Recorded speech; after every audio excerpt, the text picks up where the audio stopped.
Bienvenue à notre dimanche matin ici à Série Impact. Et aujourd'hui, on va parler sur quelque chose qui est très profond, mais très bien qu'on comprenne comme chrétien.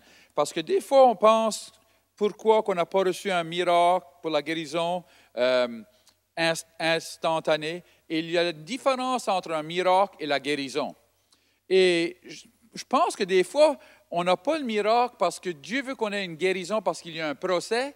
Et dans ce procès-là aussi, il y a des choses qu'il faut lâcher des fois. Parce que si qui fait un miracle, mais la chose qui nous a mis malade en première chose, manger mal, pas pardonner, que ce soit, nous amène de nouveau à être malade de nouveau. Alors Dieu préfère mieux qu'on ait une guérison qu'il y ait un procès. Et dans le procès qui peut nous aider à ne pas être malade de nouveau, que nous donner un miracle.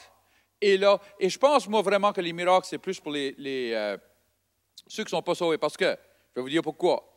Qu'est-ce qui est meilleur? Avoir un miracle de guérison ou être en santé? Alléluia. Dieu a un plan pour nous, pour la santé. Alors, ce matin, on va parler sur le plan de santé de Dieu. Quand je travaillais dans le séculaire, je travaillais à un abattoir, puis on avait un bon plan. C'était un plan, 90% des dents, 90% les yeux. C'était un vrai bon plan, c'était un des meilleurs plans qu'il avait. Et Dieu m'a parlé ce temps-là, puis il dit, j'ai un meilleur plan que ça. Je dis, ouais, j'écoute. Et il m'a emmené à Psaume 103 et 3, verset 2, dit, oublie pas les bénéfices ou le plan de Dieu. Et verset 3 dit, c'est lui qui pardonne toutes tes iniquités et qui guérit toutes tes maladies. Combien de maladies? Toutes. Alors, la première chose que je veux établir, c'est que Dieu peut guérir toute maladie. Pas telle maladie, toute maladie. Il n'y a pas de maladie que Dieu ne peut pas guérir. Alors, la première chose qu'il faut établir, c'est pas différence. Qu'est-ce qu'est la maladie qui vous attaque? Qu'est-ce qu'est la maladie qui a des symptômes dans votre vie? Dieu peut guérir toute maladie. Gloire à Dieu. On a ça? Oui? OK. Ça, c'est la première chose. Deuxième chose, c'est dans Actes 10 et 38, ça dit, « Vous savez comment Dieu a oint du Saint-Esprit et de force Jésus de Nazareth, qui allait au milieu et faisant du bien et guérissant tous ceux qui étaient sous l'empire du diable, car Dieu est avec lui. » Ça fait combien de personnes qu'il guérissait? Tout. J'ai même regardé tout dans le dictionnaire, puis dans le dictionnaire, tout veut dire pas seulement tout, mais n'importe qui. Alors, ça veut dire que ce n'est pas seulement qu'il guérissait tout dans un tel groupe ou tout dans une telle région ou tout qui était chrétien. Non, tout veut dire tout, qui incorpore moi et toi. Alors, c'est important qu'on comprenne. Ça fait, on a vu deux choses. On a établi deux choses. Première chose, Dieu peut guérir combien de maladies? Toutes. Deuxième chose, il peut guérir combien de personnes? Toutes. Gloire à Dieu. Alors, maintenant, on comprend que Dieu peut guérir tout le monde et il peut guérir toute maladie. Alors, il faut comprendre de même quel est le processus. Comment est-ce qu'on fait pour avoir la guérison? Comment est-ce qu'on fait pour être guéri? Dans Luc 6 et 19, ça dit, « Et toute la foule cherchait à le toucher, parce qu'une force sortait de lui et les guérissait tous. » Il guérissait combien? Encore? Tous. Alors, tous ceux qu'il touchait étaient guéris. Et on va voir ce matin où il touchait, pourquoi il touchait là, qu'est-ce que ça représente. Et quand on peut comprendre ça, on peut comprendre comment recevoir la guérison. Alors, on va aller voir dans... ça se trouve dans... on peut appeler ça Malachi.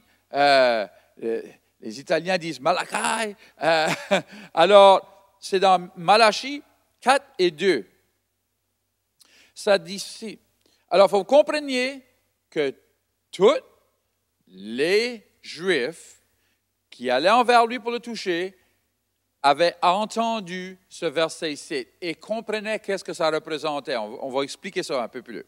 Écoute, Malachi 4 et 2. « Mais pour vous qui craignez mon nom, se lèvera le soleil de la justice et la guérison sera sous ses ailes.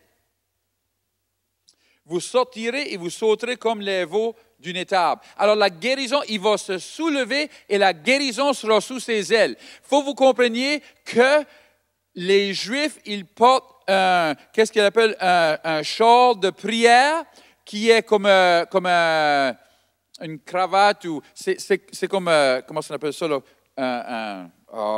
Qu'est-ce qu'on se met autour du cou l'hiver là? Je ne me rappelle pas du nom. Alors, ils portent cette chose-là, les Juifs, puis au bout de cette chose-là, il y a des cordes et c'est appelé les ailes. C'est parce que ça semble des ailes, ça tombe. Et Jésus a rapporté ça parce qu'il était juif. Alors, la parole dit que la guérison serait dans les cordes de ce châle-là. Alors, écoutez-moi bien. Ce châle-là, les cordes représentaient la parole de Dieu. Il y avait une corde au bout qui était tendue, bleue, et cette corde représentait la parole de Dieu. Alors, chaque Juif savait quand ce qu'il dit, tu vas toucher ou la guérison va s'être dans les ailes, que ça représentait, l'aile représentait la parole de Dieu. Alors, la guérison est dans la parole de Dieu. Non, regardez ici maintenant. Dans Matthieu, alors, où on fait juste de voir que toute la foule le touchait, premièrement, ce n'était pas touché comme pouc. C'était pas comme ça. Non, c'était je m'accroche à lui, je m'attache à lui. Alors, je m'attache à lui jusqu'à ce que je sois guéri. Et la place qui s'attachait, c'était pas ici, c'était pas là, c'était à ces ailes-là parce qu'il comprenait que la guérison, si Jésus était le Messie, si Jésus était celui qui soulève avec la guérison sous ses ailes, que la guérison serait dans les ailes. Alors, c'était là qu'il fallait qu'il touche, c'est là qu'il fallait qu'il s'accroche, c'était aux ailes. Alors, il n'aurait pas touché n'importe où d'autre que là. Et ici, on voit une autre histoire, ici, dans Matthieu 9, 20 et 21. Ça dit, « Et voici une femme atteinte d'une perte de sang depuis 12 ans, s'approcha par derrière et toucha le bord de son vêtement. » Quand on dit le bord de son vêtement, si vous l'étudiez, c'est les ailes. C'est cette corde-là qui représente la parole de Dieu. Alors, et regardez ce qu'elle a dit. 21, ça dit, car elle disait en elle-même, si je peux seulement toucher son vêtement, je serai guéri. Et si on étudie ça, ce qu'elle disait, c'est, si je peux m'accrocher à la corde, si je peux m'accrocher, si je peux me rendre aux ailes, je vais être guéri parce qu'elle retournait à cette écriture qui disait qu'il va se soulever avec la guérison sous ses ailes. Et comprenez, cette madame-là, elle prenait des chances. Être impur, tu pouvais être tué pour ça. Alors, elle savait qu'elle prenait chance d'être tuée, mais elle savait que sa guérison était dans les ailes à Jésus. Elle savait que ça avait été prophétisé par Malachie et que ça viendrait. Alors, elle a mis sa foi dans ça. Elle disait à elle-même, si je peux m'accrocher à cette ficelle, si je peux m'accrocher à les ailes, je vais essayer d'être guéri. Non. Comprenez maintenant. Ben, on va voir d'autres. On va en voir d'autres, OK? Un autre? OK. Vous êtes sûr? Oui? OK. Matthieu 14, 36, ça dit ici. Et ils prièrent de leur permettre seulement de toucher le bord de son vêtement. Écoutez, et tous ceux qui le touchèrent furent guéris. Combien? Tous. Alors, Dieu peut guérir toute maladie, il peut guérir toute personne, et tous ceux qui touchaient l'aile où la ficelle qui représente la parole de Dieu était guérie. Vous savez où je vais avec ça, hein? Alors, on voit ici qu'il y a, c'est partout dans la parole, c'est pas seulement une place, que ceux qui touchaient, ils touchaient une partie spécifique de Jésus, qui étaient les ailes qui représentent la parole de Dieu.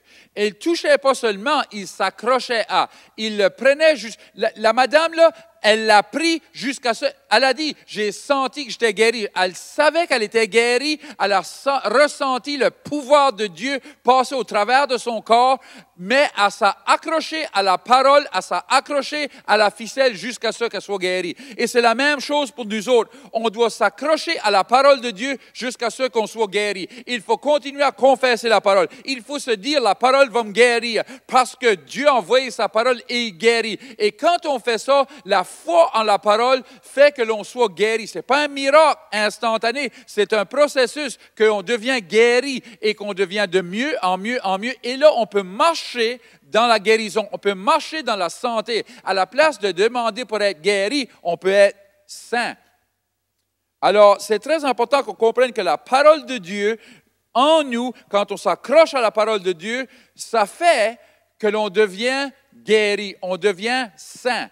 Alors, moi, je ne sais pas, c'est à vous, mais moi, depuis que j'ai pris ce psaume 103-là, je ne dis pas que je n'ai pas été attaqué avec des maladies, mais je suis très, très sain. Je n'ai pas de maladie qui m'abat ou qui me met à bas. Je suis très bien. Gloire à Dieu, mais c'est à cause de lui. Alors, je veux que vous compreniez qu'il y a du pouvoir dans la parole de Dieu pour guérir. On voit de nouveau ici dans Marc 7 et 26 une autre histoire, et on va voir le pouvoir. Il y a tant de pouvoir dans cette parole de Dieu que même si que ce n'était pas la dispensation, Jésus était là pour les Juifs. Comprenez ça? Il était là pour les Juifs physiquement, mais il allait mourir pour tout le monde. Comprenez-vous ça? Quand il marchait physiquement, il n'était pas là pour un ministère aux païens. Il était là un ministère seulement aux Juifs. Mais il allait mourir pour tous les païens et les Juifs. Alors ici, on voit une histoire, puis c'est une femme qui n'est pas juive.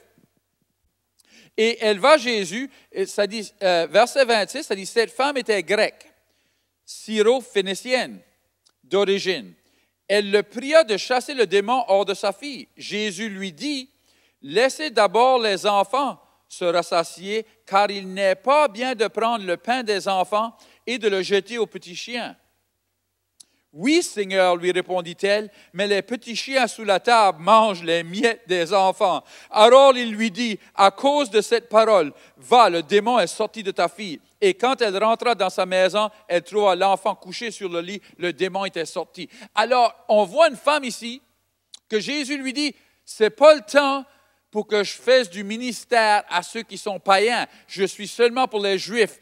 Alors, quand il l'appelait de petit chien, il ne l'insultait pas, il lui disait seulement la vérité qu'il n'était seulement appelé aux Juifs. Mais à cause de sa foi, à cause qu'elle a compris que le pain, c'est lui le pain, c'est la parole le pain, que même les miettes du pain peuvent guérir, gloire à Dieu. Et si les miettes du pain peuvent guérir quelqu'un, que ce n'était pas même le temps d'être guéri, comment plus que le pain qui nous est donné, le pain de vie nous est donné, la parole de Dieu nous est donnée, que l'on peut être guéri maintenant, au travers de la parole de Dieu, gloire à Dieu. Si que ça pouvait guérir l'enfant d'une femme qui n'était pas même une juive et que Dieu était seulement appelé aux Juifs, mais à cause de la foi qu'elle a mis dans la parole, il a été obligé de la guérir quand même, gloire à Dieu. C'est très important qu'on comprenne le pouvoir dans la parole de Dieu et qu'est-ce que ça fait. Alors, on doit s'attacher à la parole de Dieu. On doit manger la parole de Dieu. C'est pour ça qu'il dit du pain. Du pain, c'est nourriture. La parole de Dieu, c'est une nourriture. C'est comme prendre des médecines, gloire à Dieu. Si on prend des médecines, puis que ça fait que la maladie s'en aille, vous prenez des antibiotiques pour envoyer ou chasser une infection, mais c'est la même avec la parole de Dieu. Quand on ingeste la parole de Dieu, ça chasse les infections, ça chasse les impuretés, ça chasse tout ça qui n'appartient pas là, et on peut être guéri. J'ai un autre écriture, un autre. 3 Jean 1 et 2, ça dit ceci. « Bien-aimé, je souhaite que tu prospères à tout égard, et sois en bonne santé. » Alors, on parle de la guérison ou de la santé. « Comme prospère l'état de ton âme. » Alors, il nous dit ici, c'est égal. C'est égal ou le même ou en proportion ou en égalité que ton âme ton âme, c'est tes pensées, c'est ton intellect. Quand ton intellect ou ton âme va prospérer avec la parole de Dieu, tu vas être en santé et tu vas avoir des bonnes choses parce que égal à où ta pensée est, c'est là que ton corps va être. Égal à où ta pensée est, c'est là que ta santé va être. Alors, quand on rénove nos pensées avec la parole de Dieu, ça nous aide à marcher dans la santé. Gloire à Dieu. Alors, on le voit là, 3 Jean, allez, lisez-les, méditez-les. 3 Jean 1 et 2 nous dit bien clair que quand on change nos pensées, on va changer notre santé. Quand on change nos pensées, on va prospérer. Quand on change nos pensées alors, quand on s'attache à la parole de Dieu comme la madame. Quand on s'attache à la parole de Dieu, comme tous ceux qui ont été et sont attachés, là, ça va chasser les démons, ça va chasser la maladie. La parole de Dieu va être qu'est-ce qui change notre vie. Gloire à Dieu. Alors, si on veut savoir comment voir le plan de la santé de Dieu, c'est de s'attacher, méditer et prospérer avec la parole de Dieu dans notre vie. Gloire à Dieu. Je prie que ça vous aide. Parce que je le sais, que des fois on prie pour des miracles, on prie pour être guéri, mais Dieu ne veut pas seulement guérir, il nous veut qu'on marche en santé.